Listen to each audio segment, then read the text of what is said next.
Commission meeting at Zionsville. Please start by the Pledge of Allegiance, please.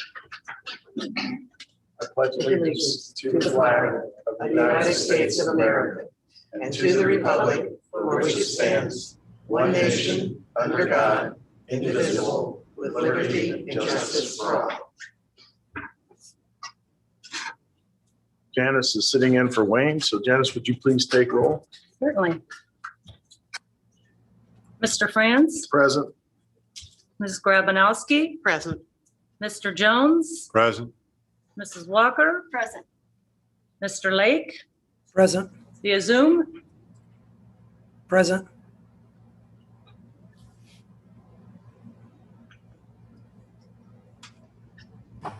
Chris, you are muted right now.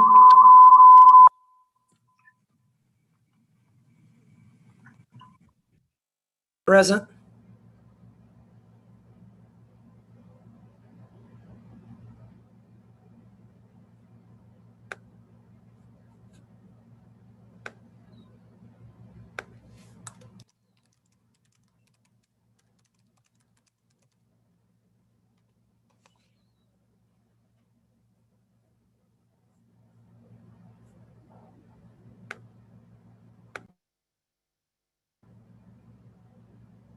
Present. Can you hear me? Hey, Chris, can you hear me? Yes. I can hear you fine. I don't know why they can't. I'm unmuted on my computer. I think it's got to be on their end. I see John Emery with the mic is covered up. Yeah. And Roger Kilmer's is muted as well. I just sent him a chat.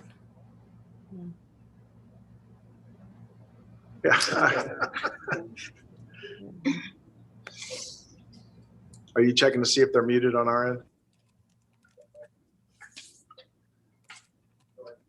All right, Cindy, Chris, can you hear me now? Yes. Okay. We both have you as present, so. Yes. All right, in your packet was a set of minutes from the May 17th meeting. Is there any comments, additions, deletions to those minutes? If there are none, is there a motion to approve? I move to approve. Is there a second? Second. All in favor signify by aye. Aye. Opposed by nay? All right. Minutes are approved 7-0. We have some continuance requests on the docket. Docket number 2021-23 PPA, The Park, 410 South 4th Street and 500 South Main Street. Petition for primary plat amendment to provide a central water system supporting a separate fire protection main as per section 193.056 of the subdivision control ordinance. Is a petitioner present?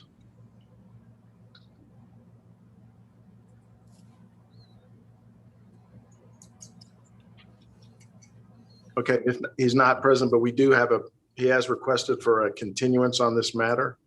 Is there any discussion on this? If not, is there a motion to continue this to the July 20th, Tuesday night special meeting? I'm going to do that. Is there a second? Second. Any further discussion? All in favor signify by aye. Aye. Opposed by nay.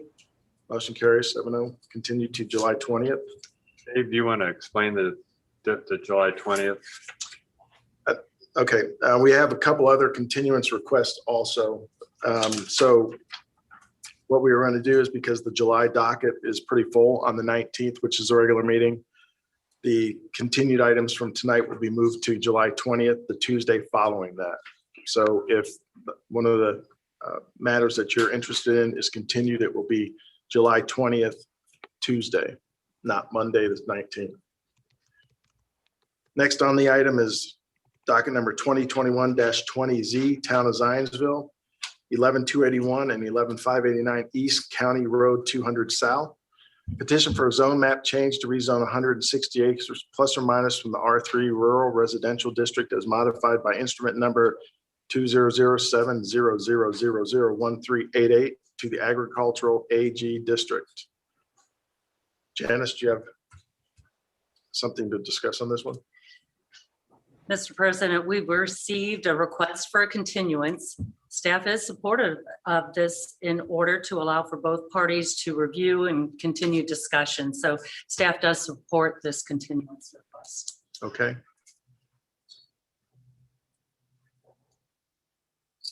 Do we, Yes, hi, I'm here representing the landowner. we're not opening up the hearing at Oh, this sorry. time. So this is just a discussion. This is only for the continuance. So. All right. Is there any comments, discussion on the continuance?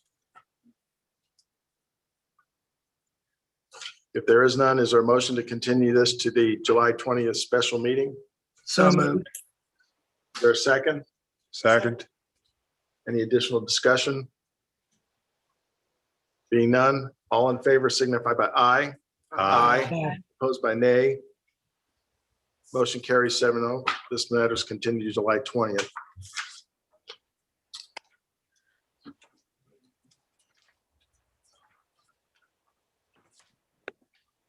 Okay.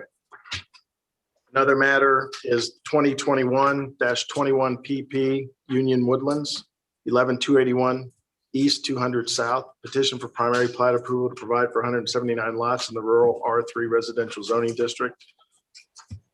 Janice, do you want to comment on this one also? Yes, Mr. President, subsequent to the initial submittal of this petition, the required traffic impact study that was submitted and reviewed by staff was found to have outstanding comments related to the description of abutting street systems.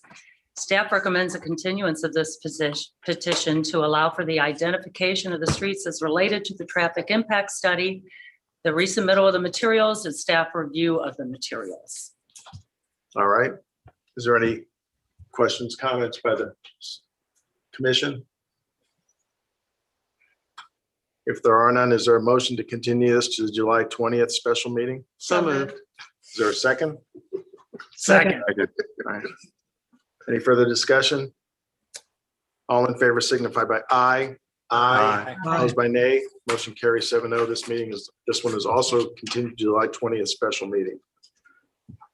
With that, we'll go on to docket number 2021-27 DPA Hub Phase 1, 4175 South Indianapolis Road. Petition for development plan amendment modification for the addition of fencing and gates, 1 guardhouse structure, driveway and parking modifications, 2 temporary house trailers, and 1 restroom trailer in the rural I-1 industrial zoning district. Is the petitioner present?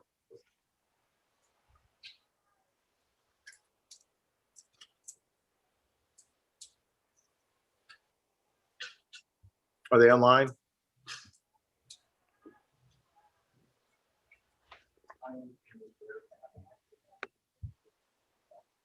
Okay.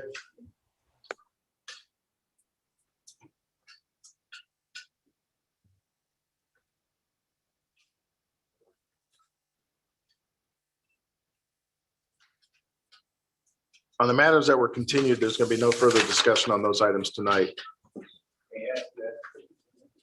Pardon? The town did. Town of Zionsville asked for the continuance.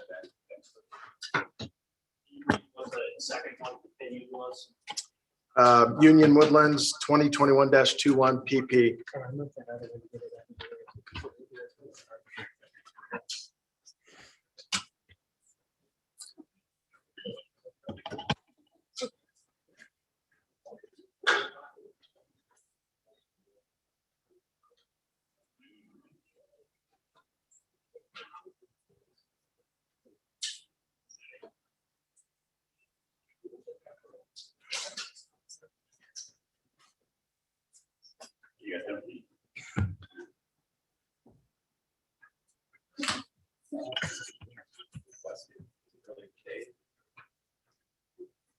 Dan, you want to go ahead and field that one? He's asking about when the continuance came in.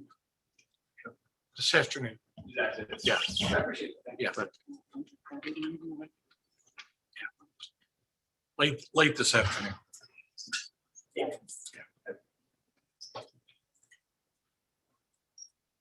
2021-27 DPA Hub Phase 1. Is the petitioner present? Are they online?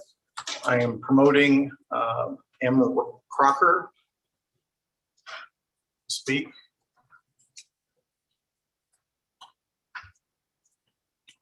Yes, hello, it's Matt Crocker. How are you? Hello, please state your name, address for the record. Matthew Crocker, 4175 South Indianapolis in, I believe it's Whitestown. Is that right? The address? All right, please continue. I think online we have John Dabrowski and Ross Nixon from American Structure Point who are going to present the plan this evening. And I know, I believe Jamie Chrisman from Sunbeam Development was also present. I don't know if he's at the meeting as well. He is here. Okay. So I think so before you, what you have is, precisely what you described. I'm happy to answer any questions. I know we went through the initial TAC meeting and did respond with appropriate comments and updates to any of the plans.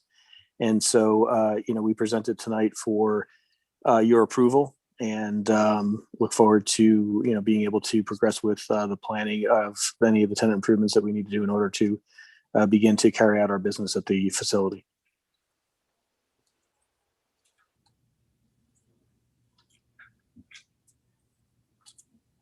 Is that your entire statement? I don't know if our engineer is on the line, John Dabrowski from American Structure Point. Yep, this is John Dabrowski with American Structure Point. Address is 9025 River Road, Suite 200, Indianapolis, Indiana. I know Ross is planning on talking. I don't know if his Zoom invite came through. He's online, but he's not listed on here.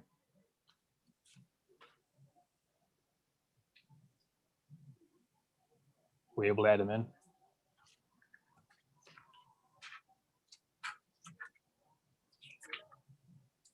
Please repeat the name of the other person that you wanted to have online.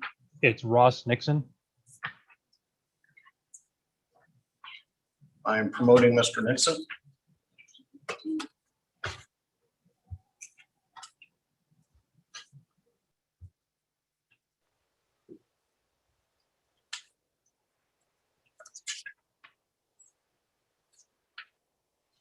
Hi, good evening. This is Ross Nixon. Can you state your address, I'd like please? to share my screen, and then I will walk you through the proposed tenant improvements for Building 846. Could you state your address, please? And for the record, my address is 9025 River Road, Suite 200, Indianapolis, Indiana. All right, thank you.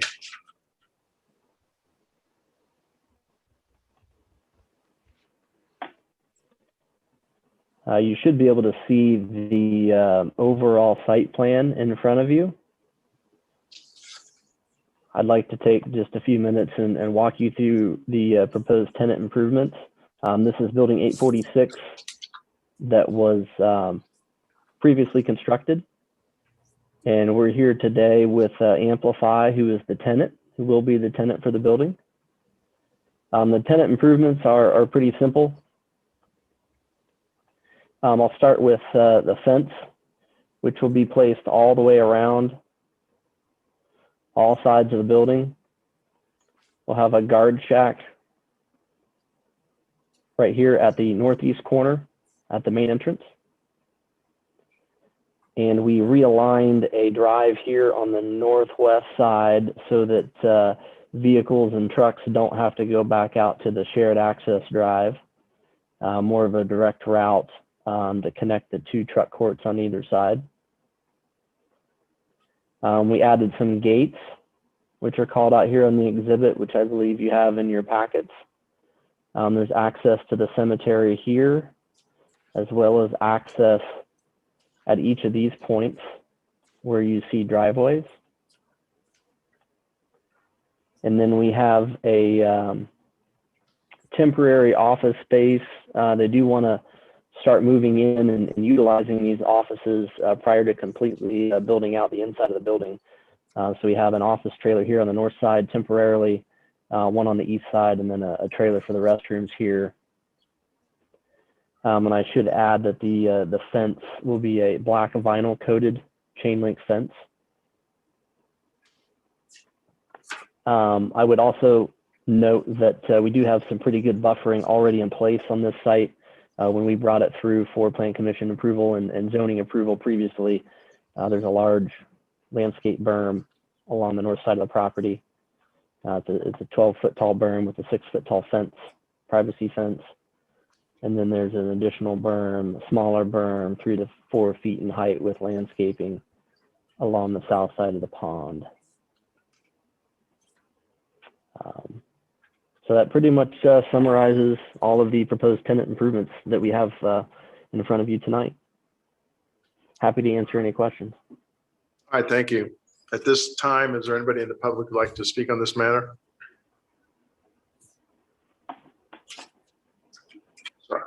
My name is Craig Triscari, 3270 Paddock Road.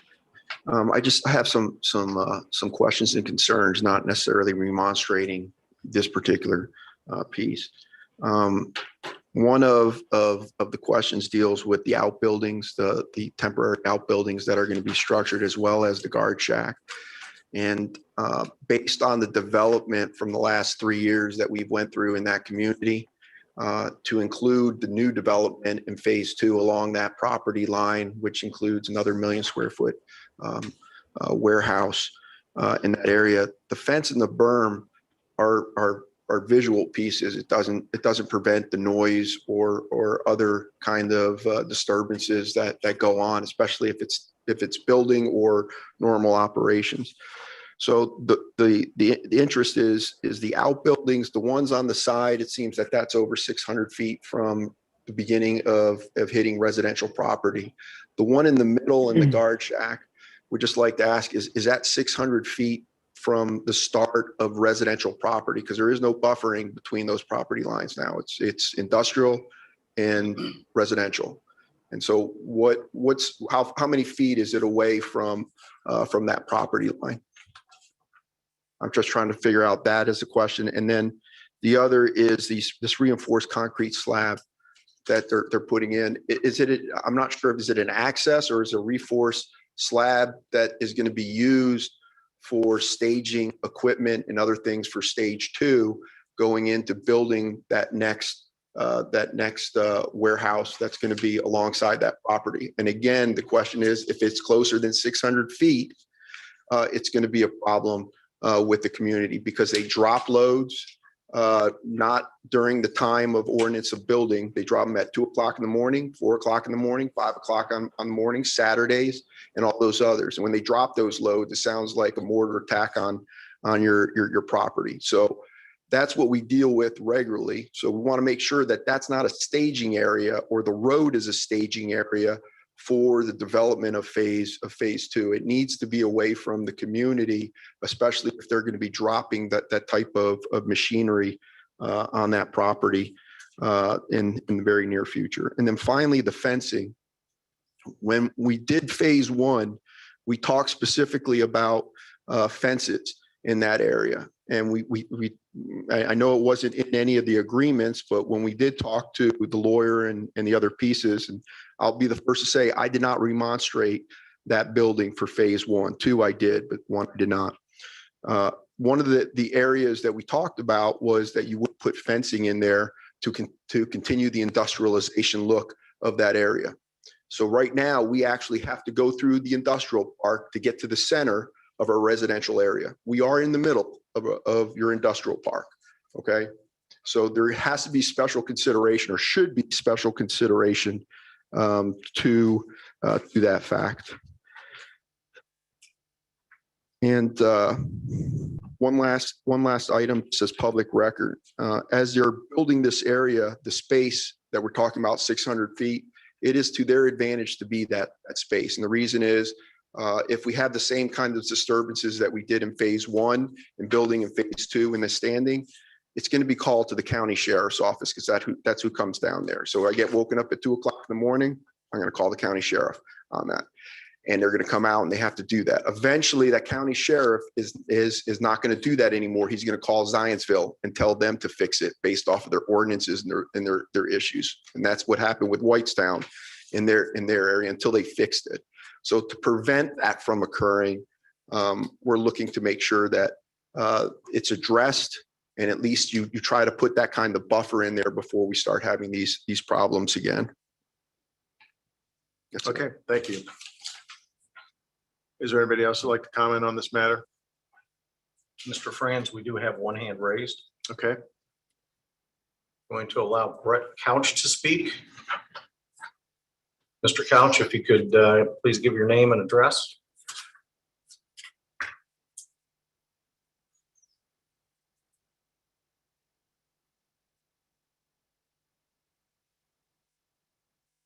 You need to unmute, please.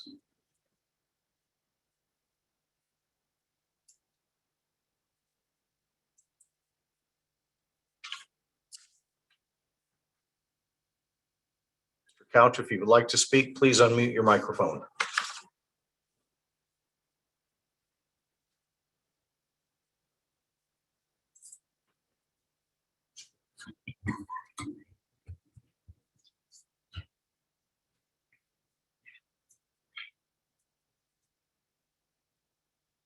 He's not unmuting for some reason. Mr. Couch, we'll give you one more shot. If you can unmute so you can speak, please.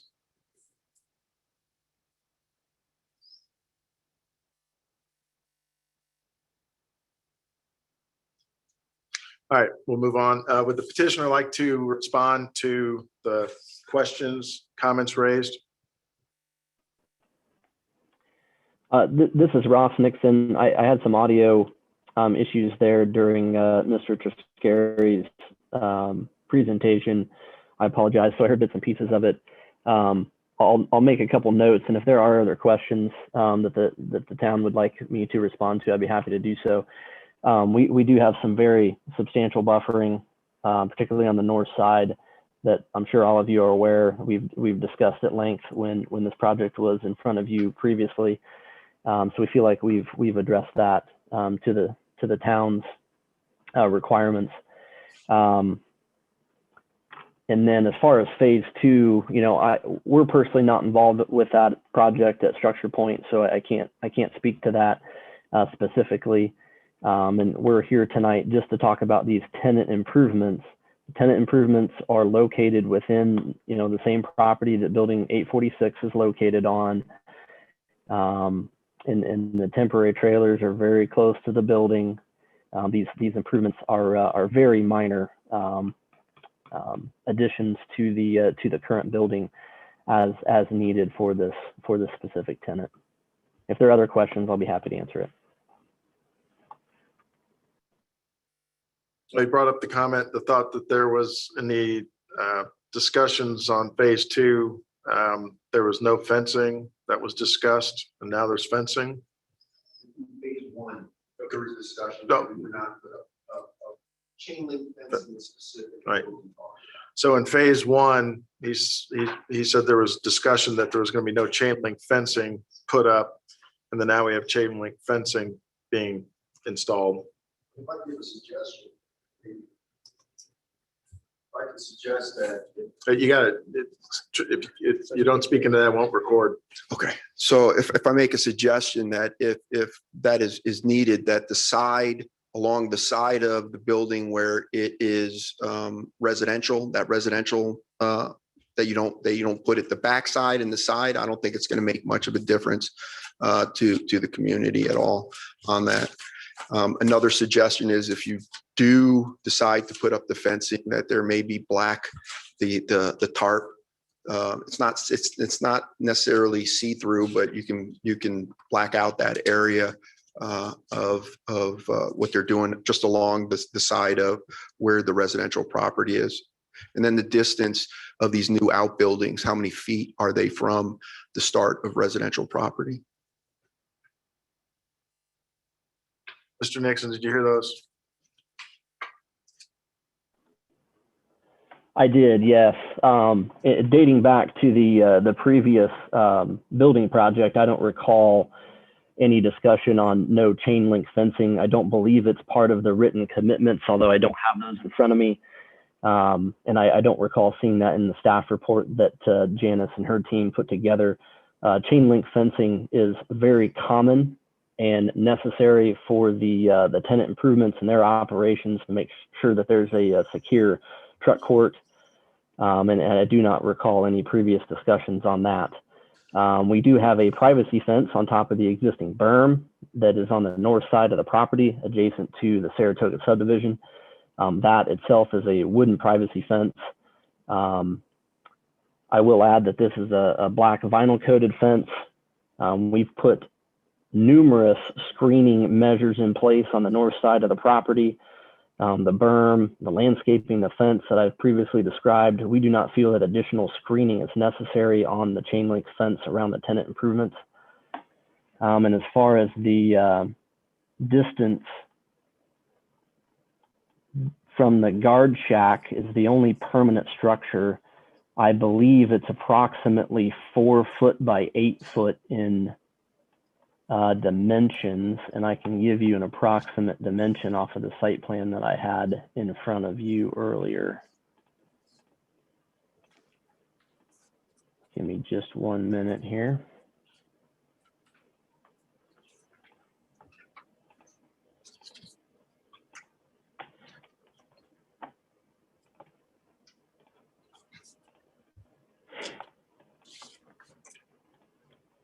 So the guard shack at the northeast drive is approximately 445 feet from the property line itself, which puts it about 100 feet off of the proposed building. Again, it's a 4 foot by 8 foot guard shack, approximately, just to allow trucks to come in.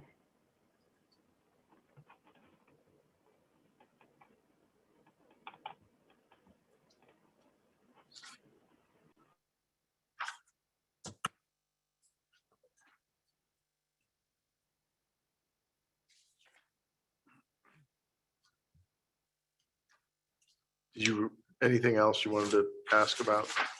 Did he answer your questions? Okay, yeah. Yeah, the reinforced concrete slab, his concern is that's going to be a staging area for phase 2.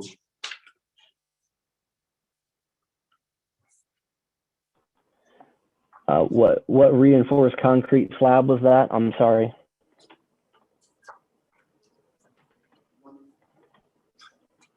Might as well just stay up there. That was the question, because he was talking about reinforcing that area. Was that just a driveway, or was that actually reinforcing that entire site area? I couldn't determine if that was just a access road or if that was a complete slab in that area. If you bring up your diagram, you can see it.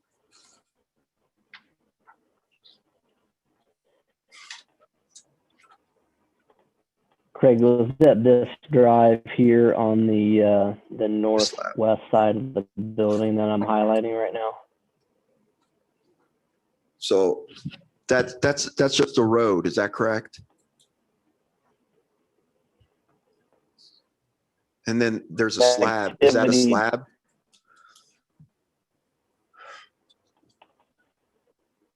There's no slab that we're proposing, and there's no lay down and phasing area for phase 2. Okay. This area is going to be completely closed off and secured for Amplify to use. So it's not part of any construction for phase 2. They want to keep this area secured for their own operations, not for any, off-site construction. Okay. So this answers drive that here question. will actually prevent vehicles from driving, closer to the neighborhood here. They're going to be able to stay closer to the building. I think that's a benefit. Okay, it is. I just wasn't sure based off of the diagram. And just to reiterate too, there was discussion about chain link fencing in the area, and I just would like you to consider the fact that this is unique. This is not in an industrial park. We're centered. Our homes are right there. Okay, so, and we're surrounded by this stuff. So it's not, this is not normal business, unlike we're talking like it's normal business. It's not, based on the truck and usage and what they're doing in that area. But thank you. All right, thank you.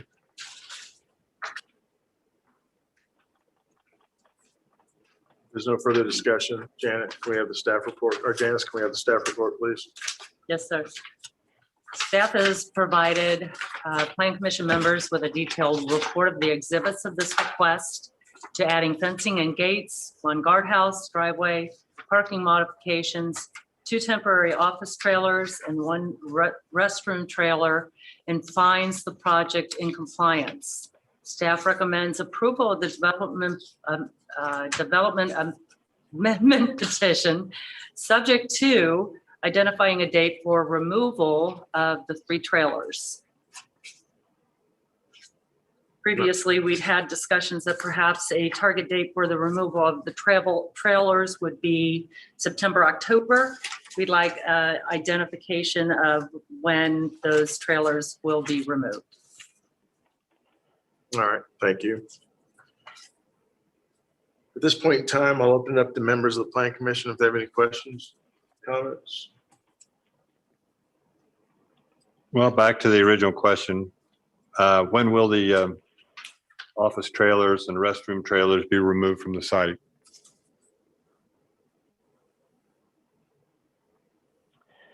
This is Ross Nixon. I believe we're still targeting the September, October timeframe. I mean, as you know, there's quite a few variables during construction. As soon as they get the inside built and they're able to occupy it, they'll move in. I guess if there's any more specifics that the development or construction team can offer, I would ask them to specify a specific date if they can. So you'd be agreeable to a $2,500 per week fine if they're not out of it by November 1st? Matthew, if Megan is here with Pepper Construction, I think that's something that they should confirm, since I personally am not involved in the construction schedule. Second question is, what about the 90 new parking stalls for truck trailers on the north side? Once again, in the previous approval of this project, there was a large amount of discussion regarding limiting operations on the north side of this building. In the drawing I count 90, maybe there's more. The guard shack, my question there is that what hours of operation? It sounds like you're moving delivery, offloading of trucks and trailers to this north side of the building, which was something that was not discussed when it was previously approved. And in fact, the discussion was all about protecting the neighborhood to the north. Mr. Jones, I can assure you that we are not adding additional trailer parking spaces on the north side. I was out there today. There is no trailer parking on the north side of this building. What you're showing on this drawing clearly indicates 90 plus new spots. Those are future spots. Those are not being added. Those have been shown as future on the original plans. Those are remaining as future. Those are not being added. Those are dashed as future. Nothing has changed on the north side of the building other than the fence, the drive, and the guard shack that we show on the plans. That trailer parking stalls are not being added. And they can be removed, correct?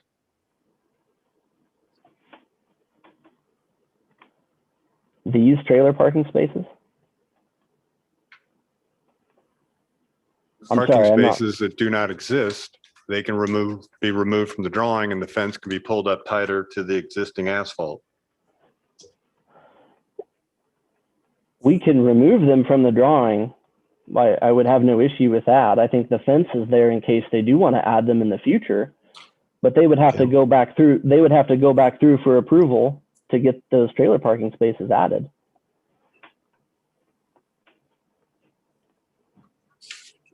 The trailer parking spaces are not part of our current development plan.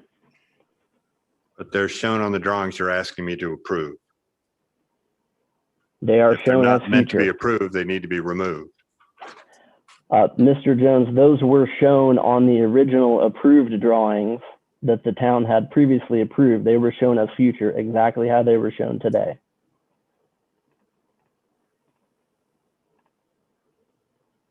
I don't have that information available. Can't confirm or deny. My last question is going to be about, once again, regarding staging, use of that street out there, use of the employee lot. Did a drive around out there today. There's other warehouses using these temporary trailers outside of them. I see employee lots being used to stage trailers. Certain amount of trucks and trailers waiting on streets to get access. What is the operations on here? Once again, this is all going back to the original concerns, which is noise and activity on the north side of this building, whether it's the additional parking spaces. Now that you're putting a guard check out there, that means something is going to have to stack and start. So what is going on out here? I'd ask Matthew to talk a little bit further about the operations, but I can tell you that with a guard shack at the northeast corner of the building, the queuing will happen right there, at the northeast corner leading up to the guard shack. We do not anticipate any staging on the private drive north of the building that's outside of that fence. As far as more specifics to the operation, I'd ask Matthew to discuss that a little bit further. Yeah, hi, it's Matt Crocker. So how can I specifically respond to the question as it relates to the operation? The plan is that, we'll be accepting and, distributing product from the building. It'll be an operation, with inbound and outbound trucking, purely for the distribution of the product. All right, so back to the original question. The guard shack hours of operation will be what?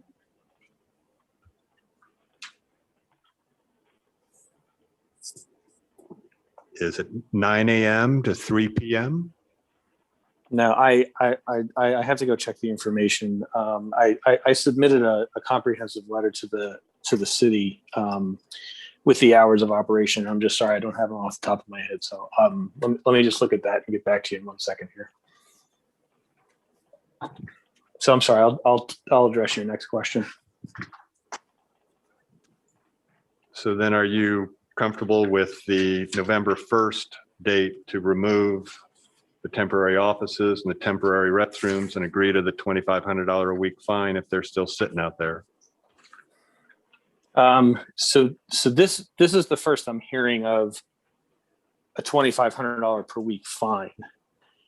This is the first we're hearing of the request for the temporary offices and restrooms.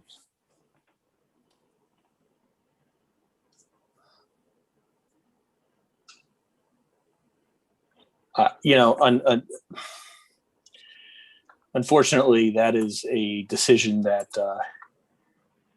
is made by folks that are above my pay grade. So, okay. What about eliminating the 90 trailer parking spots on the north side of the building?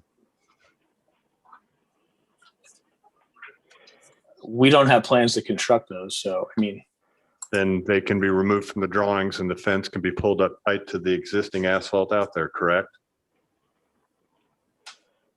Mr. Jones, there's some other discussions there that we need to make sure that that fence is positioned in the right location for Duke Energy, because those are transmission lines. So that has not been vetted out with them. The position of the fencing, we're still working through that. That's not something that we can agree to today, since that is within their transmission line easement. So you don't have confirmation yet from Duke Energy that you can install the fence you're asking for permission to install? We're working through that concurrently with this process. So the drawings you're showing up aren't really current or correct? We anticipate approval as it's shown today, Mr. Jones.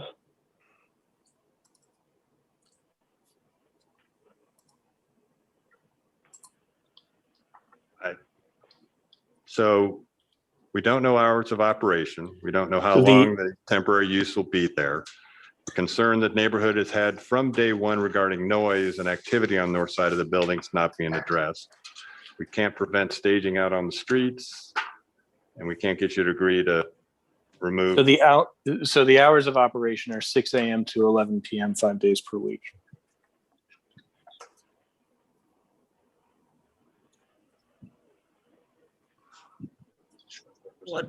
What 5 days a week are you talking? Monday through Friday? Correct. The petitioner has another person on the Zoom call I'd like to promote and can add something to the conversation, I believe. Megan Hall, if you could please unmute. You should be able to speak now, please. If you please give your name and address. Thank you. This is Megan Hall with Pepper Construction, 1850 West 15th Street, Indianapolis, Indiana. My name is Megan Hall and I'm with Pepper Construction and I'm the project manager over this project. So I did want to provide some clarification to help the team. Going back to the guard shack conversation, I just wanted to correct Mr. Nixon that it's a 4.5 foot by 6 foot unit. So it is smaller than what he was presenting. So that's the guard shack size. Moving to the conversation with the fencing regarding Duke Energy, there is a solution in place. It is a conversation regarding, we'll say, contract language and just change orders. So it's not officially issued through a change order, but I think everyone has a solution in place and it will agree to it. Going back to the trailer placement, we would like, we'll say, time to evaluate the fee that Zionsville is proposing, just because Zionsville has not, we've submitted the trailers through the improvement location permit process, and they came back with questions and comments. We have since provided a response to those questions and comments. Those trailers are currently not on site. So they need to be on site during the duration of the offices, but we can verify the office schedule shortly after the trailer permit conversation with Zionsville is complete. Megan, just an additional question. While the office trailers and restroom trailers are out there, how are the utilities provided to these? It is temporary utilities. So as far as the restroom component located, it's similar to a porta potty. They will get serviced based on the occupancy. We'll say there's a certain rule that the company will come out. They'll do inspections and then pump and dump the system. So, for example, for our porta potties that we have on site or that we will have on site, those are either, I think, dumped weekly. So it will get serviced by a company similar to porta potties. The utilities, which would be electrical and data, will be temporary because these are temporary trailers. And again, they're only here on site. The plan is to have them on site just to allow the owner to occupy prior to the completion of the interior offices. Right. My concern is if I was doing a drive around out there today, I Yes, I noticed was a on couple site other today. warehouses that seem to have them there on more or less a permanent nature. Nope, we do not want these on a permanent nature. There's a monthly rental fee associated with it. And I would say I've done this with a previous client to where they occupied it temporarily for the offices. So we have our office permit.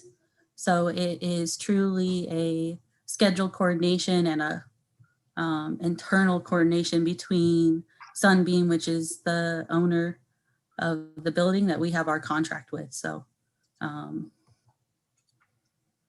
So Megan, this is Chris Lake. yes. If we're going to approve this tonight, we're going to need to put some sort of language relative to a date in there. If we Yes. can't pick a date on the calendar, are we able to get a time frame that says 4 months from the date you receive the permit for the trailers from Zionsville? Yes, I would be more inclined to a duration from the permit, approval of the permit versus a end date So whether it's, I think the question that we had back to Zionsville was a few conversations on duration as far as the CDR process, asking if they wanted photos of the seals or if they wanted to inspect those in person. So yes, if it was a duration of 4 months. Or whatever you deem fit. I just use that as an example. So I guess, Mr. Jones, would you be amenable to a fixed duration from the date that they get their permit for the temporary trailers from Zionsville versus a specific date on the calendar? Yeah, that'd be fine. Okay. And I would tell the team that we, are planning to use the temporary trailers, but if schedule works out for our team, then we're not going to spend money on temporary trailers if we don't need them. So The core concern is just noise and operation on the north side of this building. Am I incorrect in what? Please throw me a bone that I'm not completely out on my own here. That is correct. The operations on the north side has been a problem for the last 2 years, but we anticipate the same kind of problem when they start occupying that area with offload, onload, all those activities going on that close to the residential property. When you say offload, unload, are you talking about when they're dropping the trailers, or are they bringing in Anything equipment backing and up, dropping it off? anything from inside the building we can hear to outside of the building and backing up. So anytime the truck backs up, you can hear it. Anytime they come and pick the stuff up on the tractors from inside the building, you can hear it. There's no different or variation. It's a constant beeping sound from start to finish, from sun up to sundown. Whether it's trucks or the forklifts. Whether it's trucks, forklift, or heavy equipment backing up or not during the construction, doesn't So matter. in that chain link fence that you had brought up, that black, Screen. for lack of a better word, tarping that goes into the black fence, would that help with the acoustics? I think it might, that's the reason that I would do it, not necessarily because we can't see it, but I'm hoping that it's going to dampen something in that area. We have to try something because it's not pleasant to be out there, especially since COVID. You have to work from home. The last year and a half, it's been miserable out there in that community.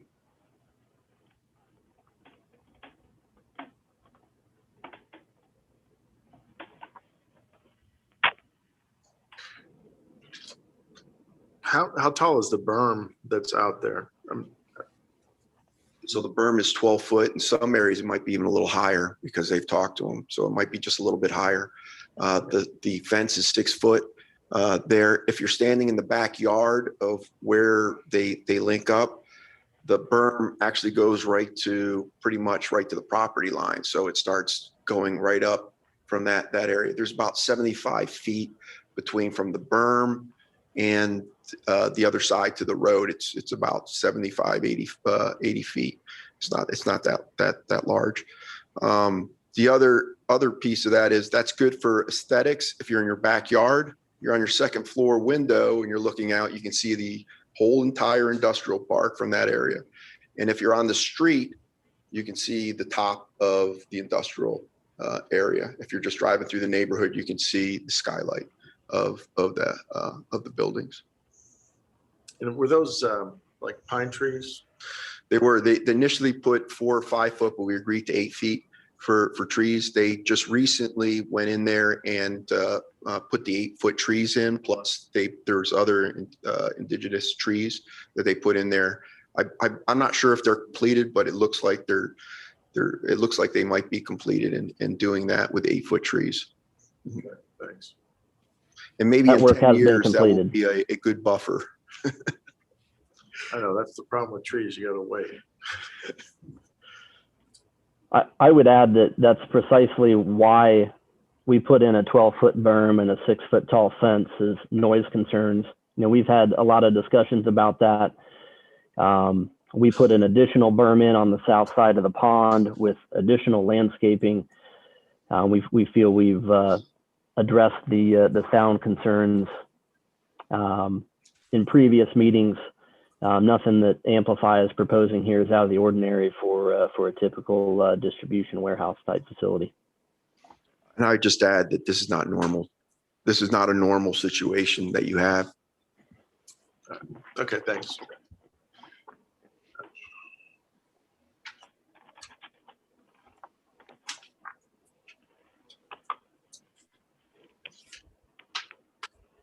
Are fences common out there? As I rolled around, so Coca-Cola, a lot of fencing around that. They've got a big multi-gate, seems like electronic, probably scanning of the vehicles coming and going. I think if some of the Amazon stuff was actually fenced in. A couple of the other ones on the east side of 65 were open. That's kind of where I saw some of what I would call employee parking being used for staging some of the stuff out on the streets. Just I'd have to go back and look at the older drawings. I don't know if this parking was ever shown on the north end, the trailer parking, but it's not there. It doesn't exist. And when you put the guard shack there on the northeast corner of this, basically you're directing all the traffic to the north side of the building first before it gets anywhere else.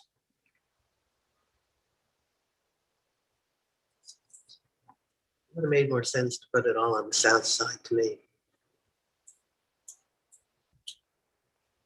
Correct. Property to the south of this, to refresh my memory, is what, and it's just another warehouse to the south of this. It's not buffered up by residential in any way, is it? No, everything to the south and to the east is all commercial. Like he's spoken to or alluded to, there's going to be more commercial development, warehouse development coming to the west of this property. And I don't know, that'll feed out onto what 450 or what it's going to go to, but or they also have this access road along the retention pond there on the north end.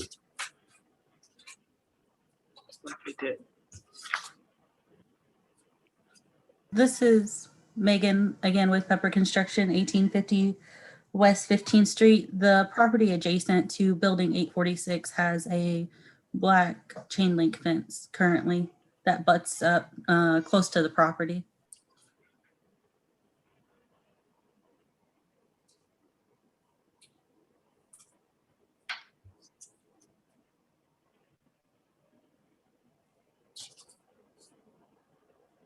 My name is Jamie Cressman with Zionsville.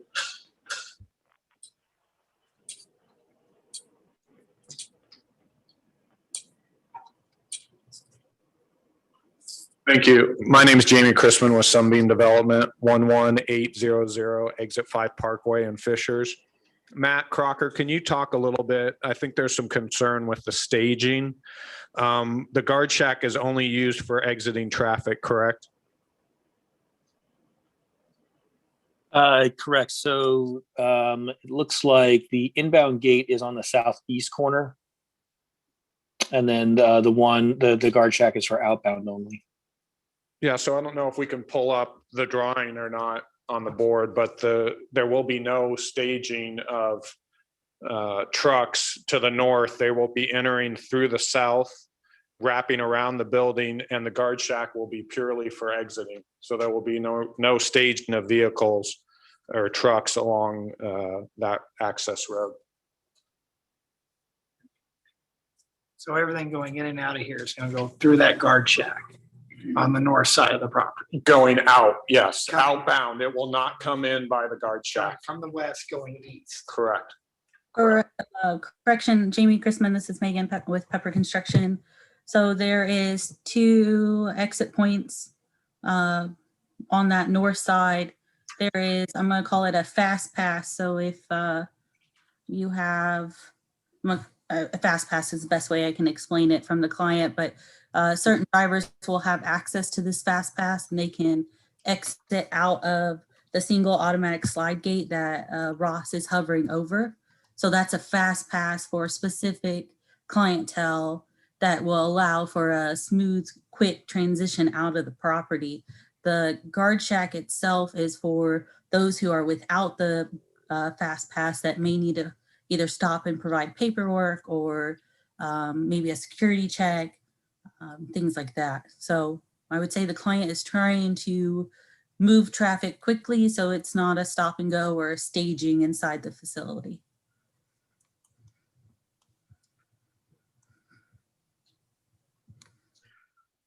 Where exactly on this map are you, I mean, is this, come here and point out the south entrance and I just, how the flow's gonna work?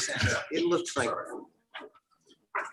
So the south entrance will be down here, and then it will wrap around the building. Coming up, this is why this additional access road is needed as they continue to. So they're gonna come access. straight down here or that way, all right, Correct. so. Yeah, so keeping them off this road here that is closer to the residential, with the exception of vehicles that are fast passing out. All right. And will go directly out to the street. So based on that traffic flow, there should be no parked trailers, nothing, no loading on that north side? There should be no staging of trucks on that side, yes.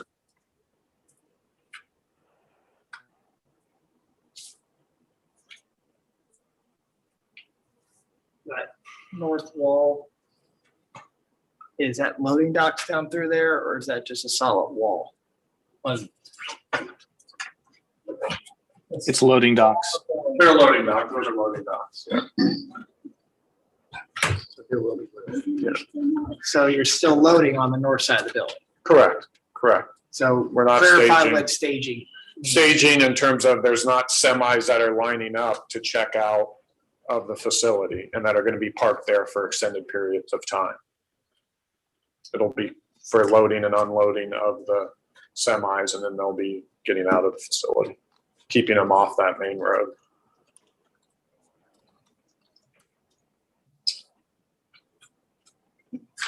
But there would still be the beeping noise backing those trailers up, right? Yeah, which I can't speak to that. That was approved. We recently purchased a property about 6 months ago. So all these commitments and everything was approved before we purchased it. So when the planning was approved, that was approved with the original planning. So we're not changing anything that wasn't approved in the original planning.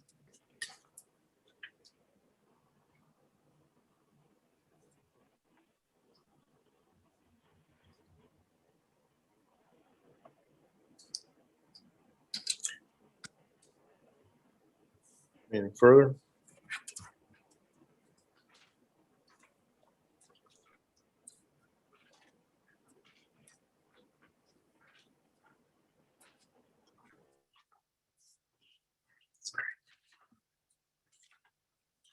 So far, I haven't really gotten any answers to the questions I had about fence location, the additional parking.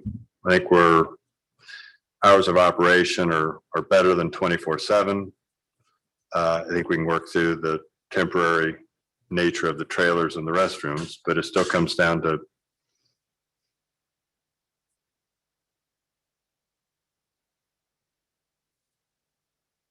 cleaning up just what is the operation of this going to be. And while we're not going to get anywhere great, like I said, I'm not a fan of approving fence locations that make allowances for the additional staging of and parking of trailers on the north side of that building. I'd have to go back and look at my original documentation to find out if that was truly there. I know it has not been built to date.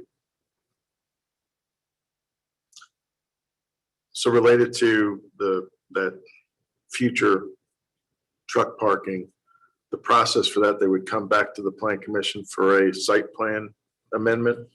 That's correct. Okay.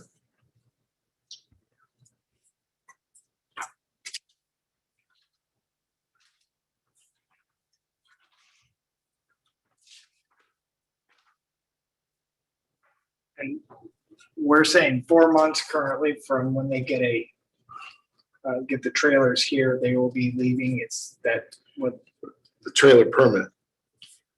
What's that? The trailer permit. From the trailer permit, 4 months from the trailer permit date.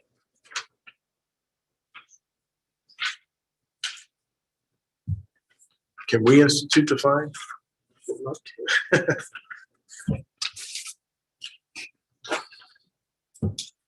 All right. Your ordinance already provides for a fine. Okay, it does. All right. See how much it is? Do we have any idea what that is? All right. What if it goes past those 4 months? Is that one of those things that we just instantly, we're going to start going into the fine process, or is there a 30-day warning and then a slap on the, how's that work?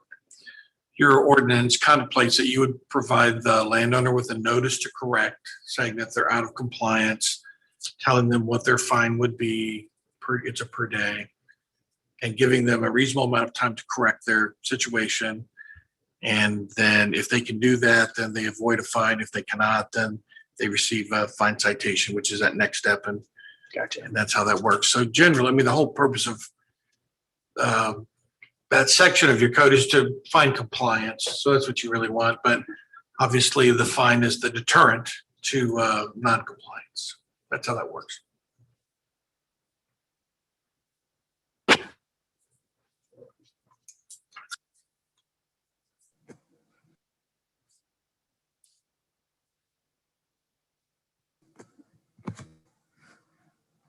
Thank you. This is Megan Hall again with Pepper Construction, 1850 West 15th Street.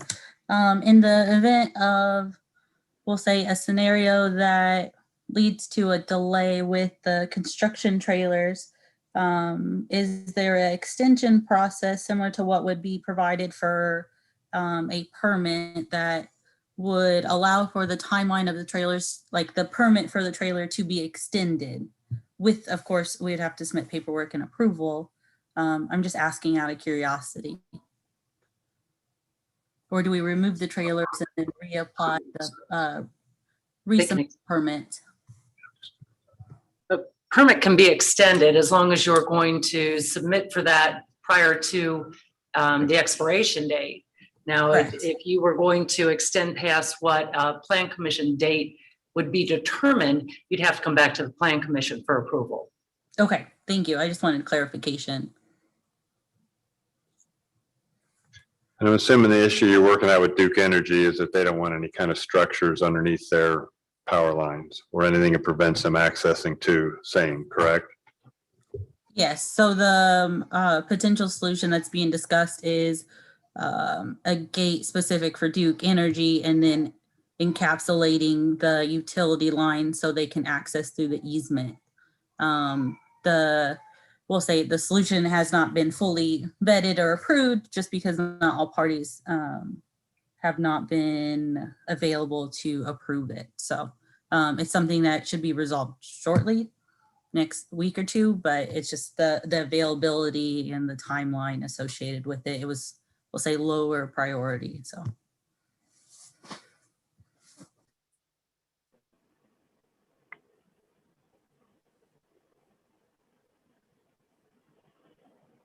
As for the town and the department's satisfied that they fulfilled their obligations relative to the berm fence and buffer plantings, correct?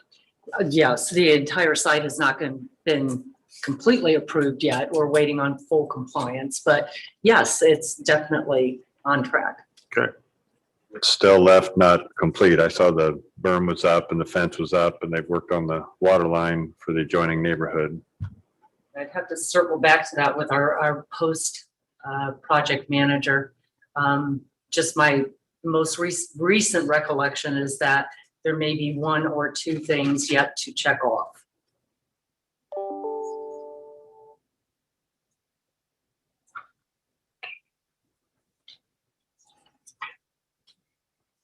One of those being the water line, I believe, that I've not been updated recently on. Yeah, I don't know if it's active up there yet. They still had the fire hydrants are still kind of bagged, but they're in place and the connection points are in for the meter pits, look like in most of the yards. I think that really was the majority of what we were looking for. Janice, this is Cindy. Can you hear me? I can. Yeah. I have a question regarding if there is any kind of a noise level ordinance in that area. I presume there is. I'm just not familiar with what it is, and if that's been discussed and we feel like the berm and the trees are sufficient. So where the neighbors are hearing all the sound, is it within the noise levels that are allowable? That's not something we've actually cracked the books on, to be honest with you. Dan? I would just say the land use, the land use has already been approved here. That what's before us tonight is simply the request to modify the development plan itself. But a lot of what has been discussed tonight are really objections to the land use and the things that go along with that. And so, and while, you know, without getting into the validity of those concerns or what, when they were raised, but I mean, each case has a land use portion. And then once that is resolved, we go to the development phase of a case. So this has an approved development plan already, which is well after the land use side. And now this is just a proposal to amend that. So some of the issues relating to why is this an industrial site and whether that was appropriate or a good idea, whether the town council should have approved that, those we're kind of beyond that. I would just say that our focus has to be on the proposed changes, the red letters on the map. So that's just my reminder. I guess I was just, this is Cindy again. I was just asking, I understand the land use was approved, but I'm wondering about, was there a sound level ordinance within that land use approval? And do we know there, these most recent issues and maybe potentially in the future, don't they still have to adhere to a sound level ordinance if there is one? It was never discussed on the sound ordinance that I'm aware of. I mean, do we have sound ordinances, Janice? Do, but you know, at an industrial site, it's a different level. Right. Now, when I look at this, I'm not rethinking that if this is what it's been approved for. I'm looking at, you know, is there anything else that can mitigate, you know, potentially the sound? And I don't see how, and I'm talking about related to the new fence. If they're fulfilling their obligation that was originally, you know, set up when this was approved, you know, I don't know if adding, you know, vinyl to an 8-foot tall chain link fence is going to modify the sound significantly. So to me, this is about the approval of the fence because the other things are temporary. And I mean, you know, for the most part. So, I mean, everybody shouldn't be aware that, you know, let's put it this way. If they weren't coming back for a fence and these changes, we wouldn't even be having this conversation. Correct. Is there any further discussion?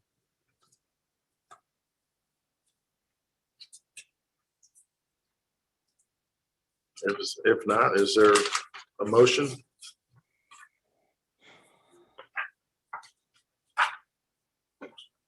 We need to. I move that docket 2021-27-DPA Development Plan Amendment Modifications for the addition of fencing and gates, 1 guardhouse structure, driveway and parking modifications, 2 temporary office trailers, and 1 restroom trailer in the rural I-1 industrial zoning district be approved based on the findings of fact in the staff report, staff recommendation, and submitted findings of fact as presented, with the stipulation that the temporary trailers be removed within 4 months of the date of the issuance of a permit for said temporary trailers.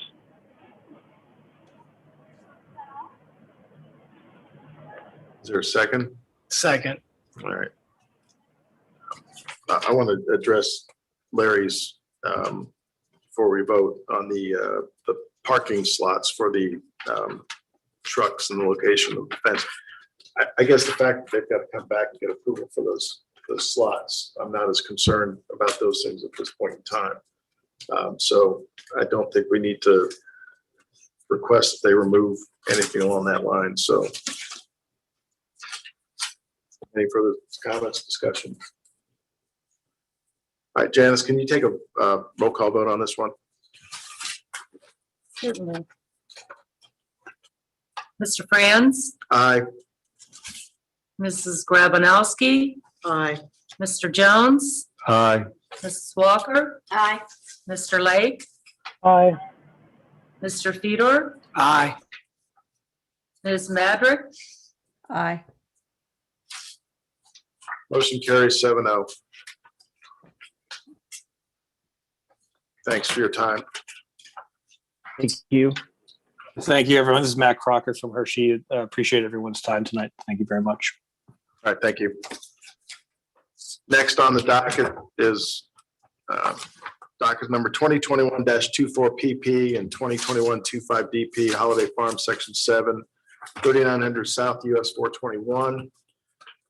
Petition for primary plat approval with waivers to provide for 38 lots, 19 single-family residences, 19 commercial lots in the PUD Planned Unit Development Zoning District, and a petition for development plan approval to provide for the development of 64.17 plus or minus acre site into 38 lots, 19 single-family residences, and 19 commercial lots in the PUD Planned Unit Development Zoning District. Is the petitioner present?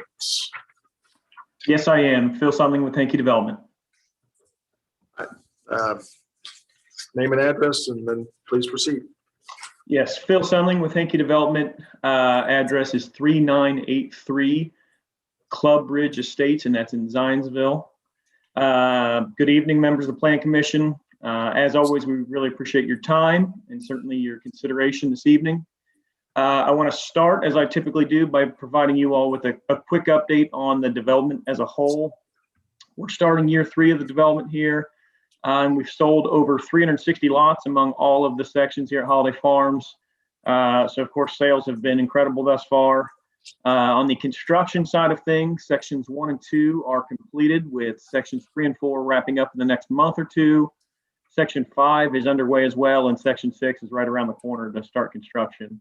On the home building side, we have over 80 homes under construction now, with a number of homes that have already, or a number of families rather, that have already moved into their new homes. Lastly, the championship golf course is in the final stage of grow in, and we plan to kick off the grand opening next week. We're simply thrilled to deliver this world-class development to a world-class town here in Zionsville. And that brings us to section 7, which is before you for consideration this evening. We are proposing 19 single-family detached lots of varying size, along with 19 commercial lots, all of which are on just over 64 acres.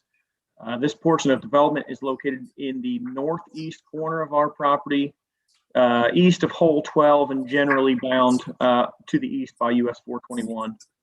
Regarding our proposal, we do have some comments from staff that remain outstanding that we'd like to discuss tonight.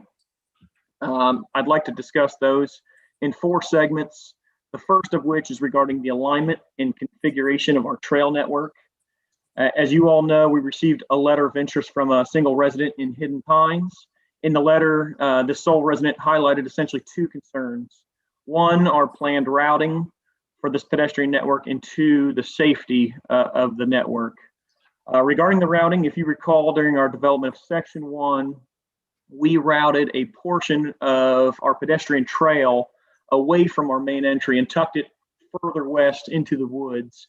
The purpose was that Steve's vision for our entry to Holiday Farms was to mimic the feel of the old entry at Holiday Road, with the preservation of the heavy canopy trees there. Routing the trail along the frontage of US 421 here would have necessitated the removal of most of the trees here, essentially ruining our main entry. Not sure how you guys all feel about it. As strongly as though our entry to Holiday Farms is simply unparalleled, not only in Boone County or even Indiana, but really all of the Midwest. We feel like our entry is world class. It's incredible. We fully recognize it's different than Appaloosa. It's different than Hidden Pines, and we certainly do not disagree with this particular resident, but this is done intentionally. We took advantage of the natural beauty of this area And instead of demolishing it, we preserved it in order to create a place really unlike any other. From there, the trail meanders through the woods to the west, and it runs along Cox Creek, which is a natural waterway that we've preserved through the development of our ground. It then runs proximate to a cemetery that we've partnered with the Lions Club to revitalize, which is home to some folks fought in the War of 1812. It's a really historic, classic piece that you simply can't not recreate it. From there, it runs north and bends into the commercial corridor of Section 7. It routes alongside a 3-acre lake where we plan to put benches at our overlook and routes north from there eventually into our marketplace. At the north end of our marketplace, it then routes east alongside our old Holiday House, which is a home that is on the National Preservation Register that was built when Abraham Lincoln was president. Again, another piece of unique history that we really wanted to highlight with this trail network. Note that this route never once crosses an uncontrolled major intersection. It was routed this way really for 2 reasons. 1, it adds significant interest, as noted before, and 2, it dramatically increases the safety by minimizing the pedestrian vehicular interactions. We understand that this route is longer than if it were to run along US 421. I think it measures roughly 314 feet longer in total. And from a cyclist standpoint, if you were to average a speed of 12 miles an hour, which is on the slower end, it would add a total of 18 seconds to your commute. If this were to be considered a commuting route or even an alternate transportation route. So I'm not sure personally jeopardizing the safety of our trail users is worth the 18 seconds in this case. And we feel like the way we have the trail routed is really the best way to route it. The second staff comment we'd like to address tonight is in regards to the layout of the streets and the connections to US 421 in particular. We met with NDOT last week to strategize and gain an understanding of their expectations. We presented our plan as you see it tonight, and they've made a few suggestions that we are comfortable amending. One, I don't know, let me see are you able to pull up the site plan by chance? It'd be helpful probably to see that, or I can if you guys can't.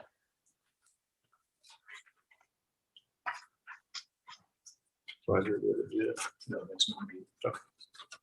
You'll have to pull it up. Yep. Or Yep, give me 1 sec. all right.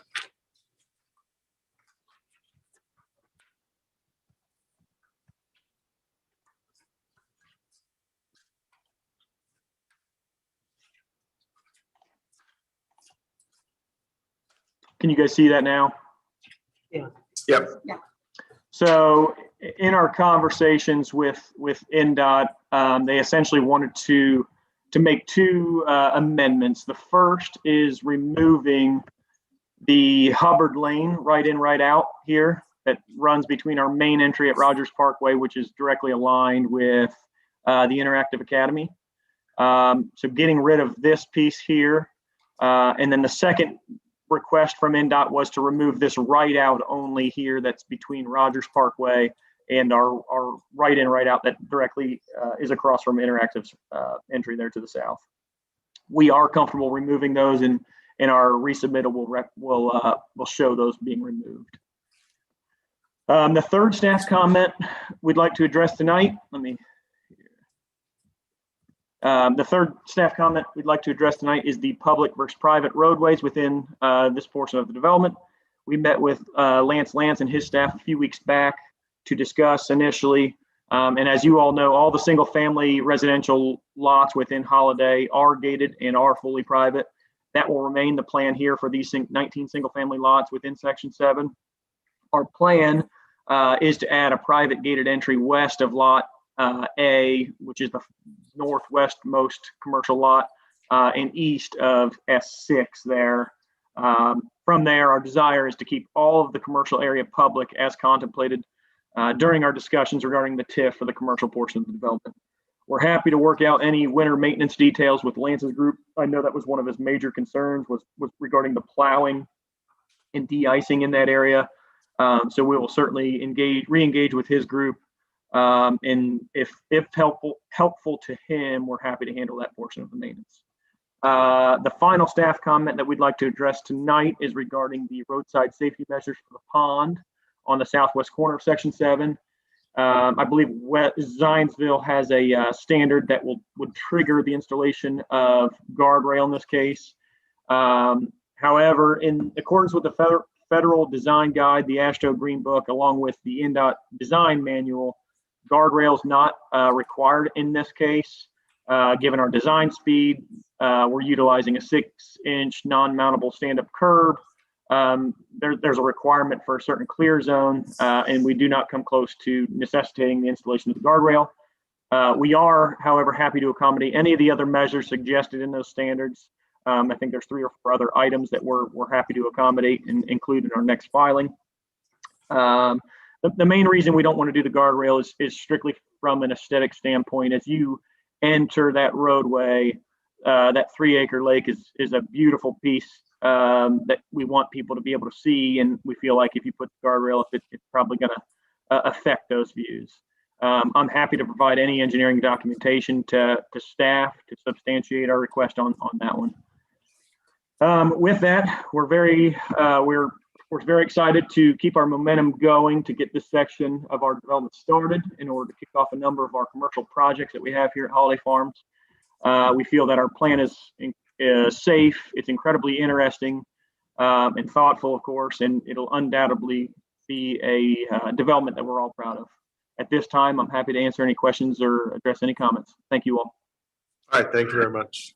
Is there anybody in the public who'd like to comment on this matter? We do have one hand raised.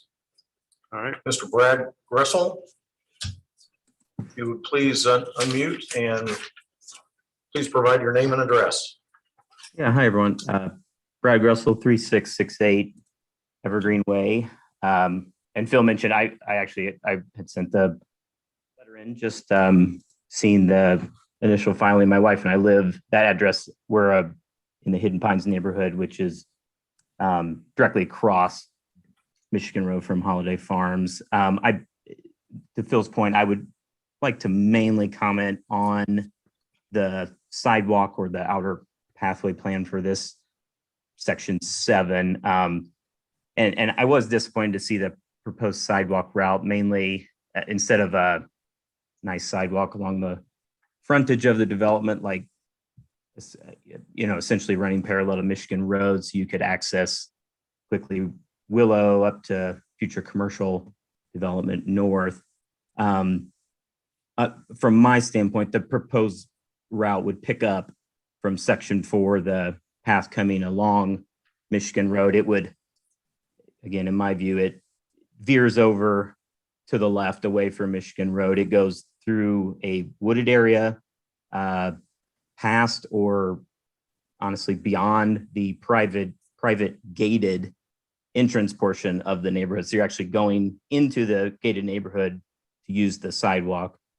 You would then cross two internal residential streets of the neighborhood, including the main Holiday, I think it's Holiday Boulevard, the main road.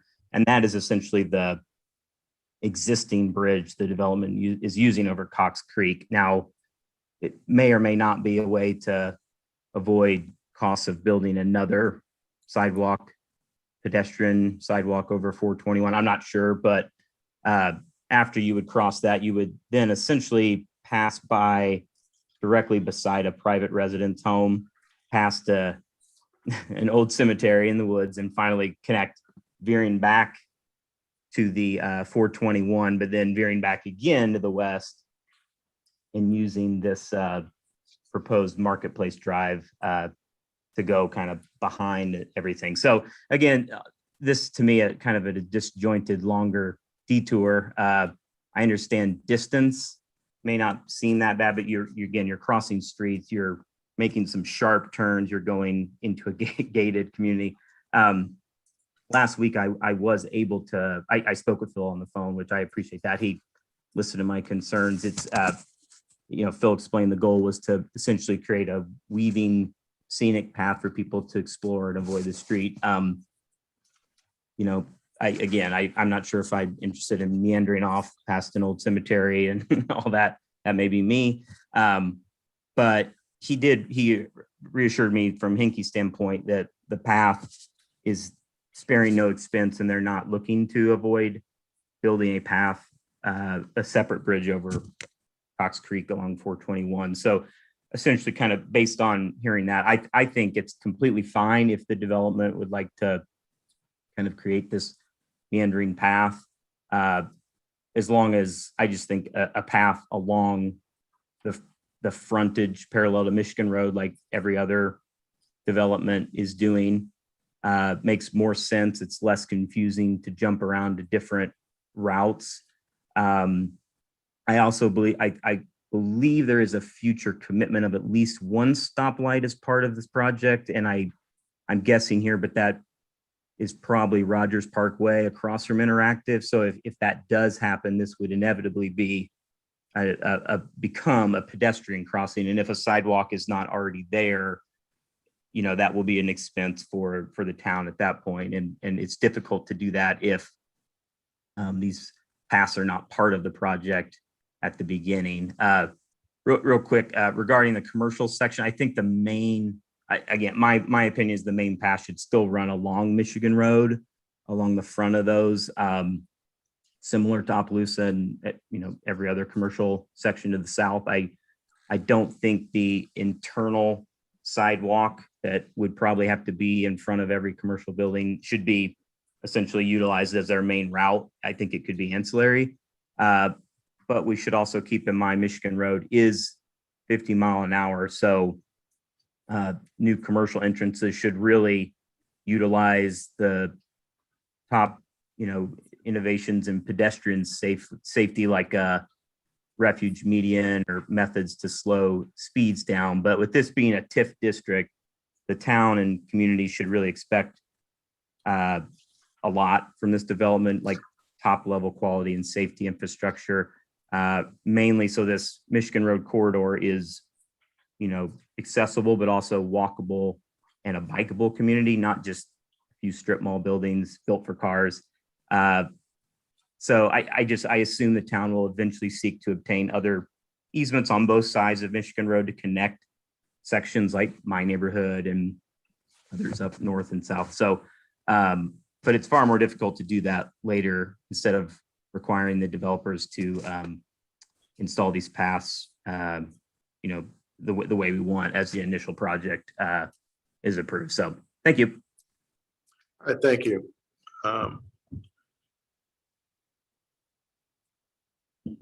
Mr. Sundling, would you like to comment at all on that?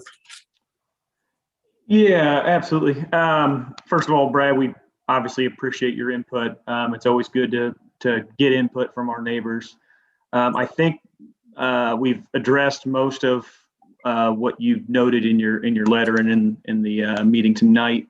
The one thing I do want to reiterate or highlight regarding the trail along US 421, one of the main reasons we're routing it through the development.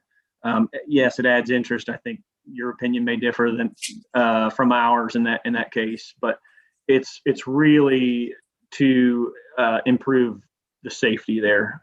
We are limiting or preventing pedestrian vehicular access at Rogers Parkway, as well as Frederick Place there, by routing it alongside the frontage road. And as you noted, 50 mile an hour traffic. It's not with cars turning onto these streets without any sort of control there, whether it be stoplight or stop sign along US 421. Obviously, that's not realistic. So these cars will be screaming, pulling in here, and that's really one of the main reasons we routed it to the west is simply for safety.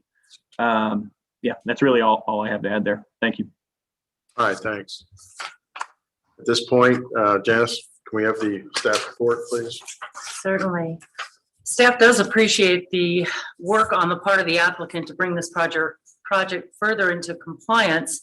However, we do have to note that we are still a bit apart on the comments that the petitioner himself just made, that being the pathway, in that the ordinance does require that pathway to be installed. So we need further discussion on that. The removal of the two entryways will affect the plans. Staff would appreciate being able to review those updated plans. The conversation of private streets versus public needs to continue, and how we're going to have that pond area comply for the safety of the residents is going to have to be explored as well. So staff does recommend continuing these petitions to the July 20th Plan Commission meeting to allow the staff and the petitioner to continue to work through these outstanding comments. Okay, thank you. Open it up to any members of the planning commission. Questions, comments?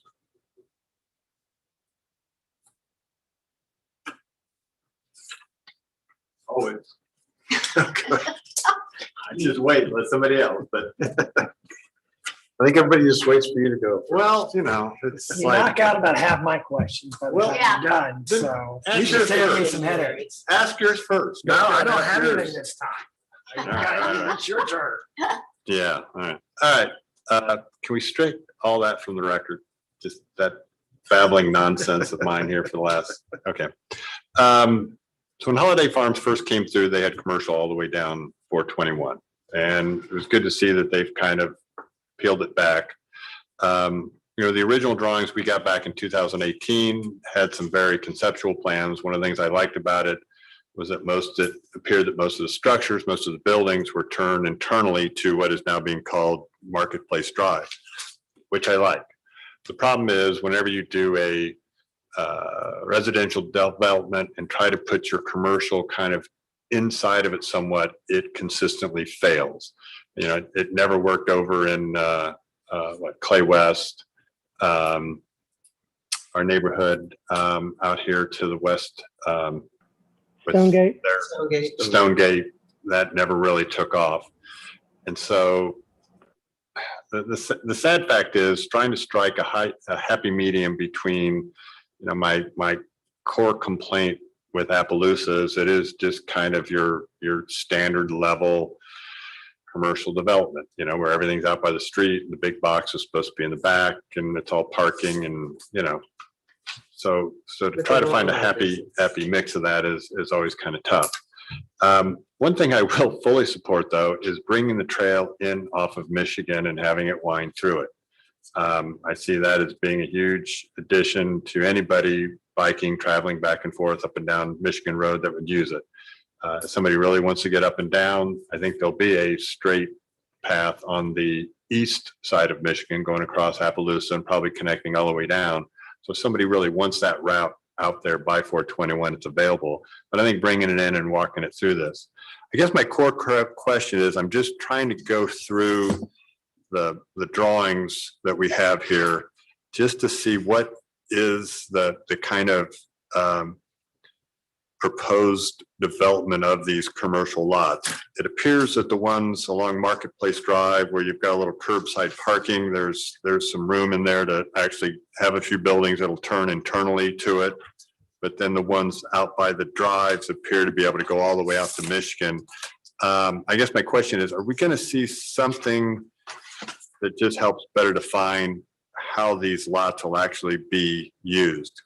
Going through here, I see some drainage utility easements that kind of restrict where the buildings can go. I see the green belts and the building setback lines, but then I get kind of concerned is that the building setback line is 30 feet off of the 421 right of way, which kind of leads to putting those kind of building and parking all the way out, just like every typical commercial subdivision. So hopefully that made some sense and there's some question in there that I actually asked that can be answered. Hey, Phil Sunley again. Larry, great questions. Just to kind of highlight how we envision this ground developing, are you familiar at all with New Albany in Ohio? A little bit, yeah. So basically they're on the south here, essentially south of Rogers Parkway. Those are going to be more or less standard style outlots.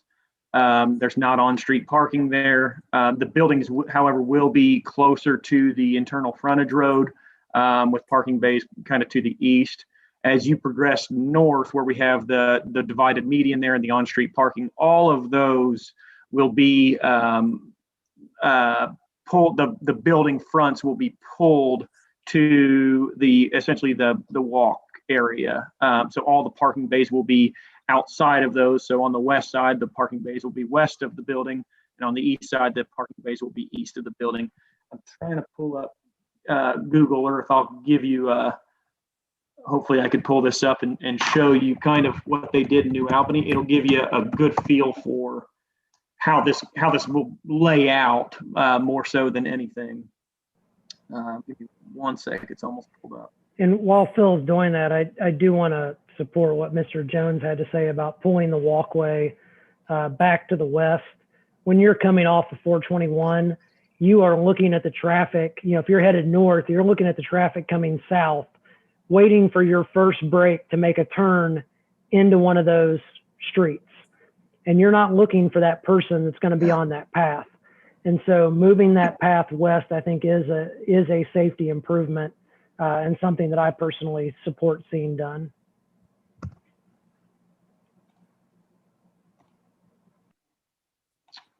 I appreciate those comments as well. Larry, can you guys all see my screen now? Yes.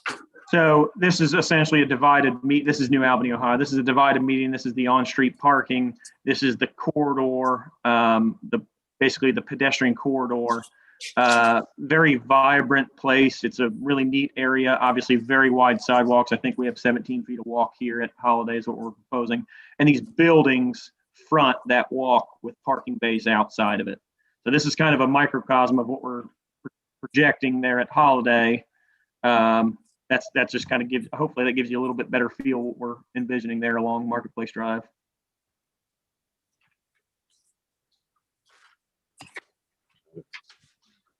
And then the last question, to the north end, what's happening there with the Marketplace Drive as it continues to go north?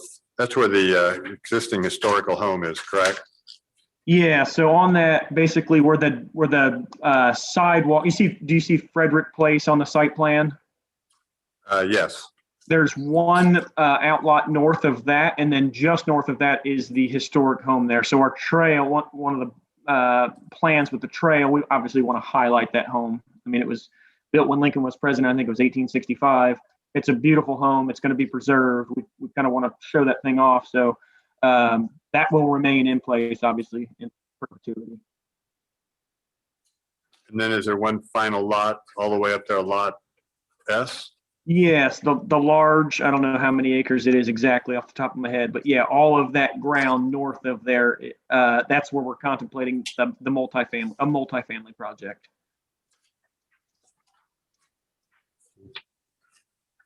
That'll be a future filing, not necessarily associated with this filing here. Still, the general request tonight is there's a continuance out there to get some of the final questions answered that the town has.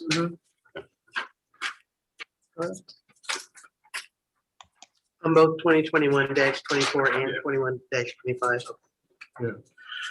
I would say that I think this commercial district has better chance of making it than the ones you referenced, because I mean, it's right on the traffic. And I think the issue when you go to, what is City of Clay or whatever, Central, whatever it is. Clay Terrace. Clay Terrace. West Clay, yeah. West Clay, and then even Stonegate, you've got to drive back in the community. I think this one's got a better shot just because of that. So I would agree. I also think the pathway through the neighborhood's much better. Question I would have is when people come walking up first time, if they don't know where they're going, are they going to try to run across? I mean, I'm just thinking, is there a map or anything that gets posted on these pathways? Yeah, we actually discussed that not too long ago about incorporating some sort of signage or wayfinding plan. That's certainly something we could do. Similar to the Monon and the Midland and Westfield. All those are signed and you have trail demarcations there. We can explore incorporating some sort of wayfinding maps on either end. I think they had those in New Albany and another development we've visited in Norton Commons down south. Yeah, certainly something we can incorporate. All right. So any questions, comments? Is there a motion to continue this to the July 20th special meeting.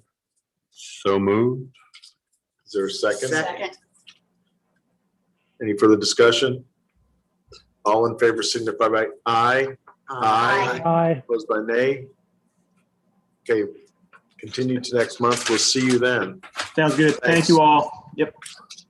Real quick, do you think we can get just kind of a little more schematic, pretty picture of where we're thinking that building's a good place and that kind of stuff, just to help tell the story a little better?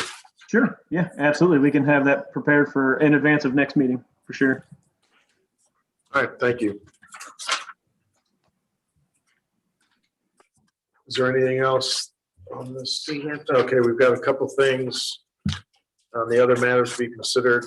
Janice, do you want to handle those, the solar array panels? Yes, at the 1414 West Oak Street, staff is simply updating you on the inclusion of solar array panels for this building.